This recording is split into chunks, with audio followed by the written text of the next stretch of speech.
स्वाहा बोलते एक कुंड में डालिएगा। ओम भूर्भुवः स्वः तत्सवितुर्वरेण्यं भर्गो देवस्य धीमहि धियो यो नः प्रचोदयात् स्वाहा। इदं गायत्रीं नमामि।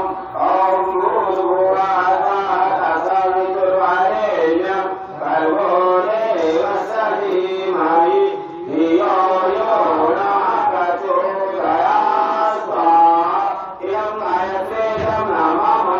ओम भूर्भुवः स्वः तत्सवितुर्वरेण्यं भर्गो देवस्य धीमहि धियो यो नः प्रचोदयात् स्वाहा।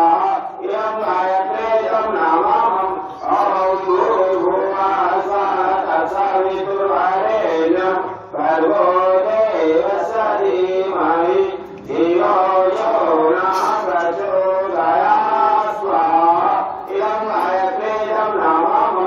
ओम भूर्भुवः स्वः तत्सवितुर्वरेण्यं भर्गो देवस्य धीमहि धियो यो नः प्रचोदयात् स्वाहा।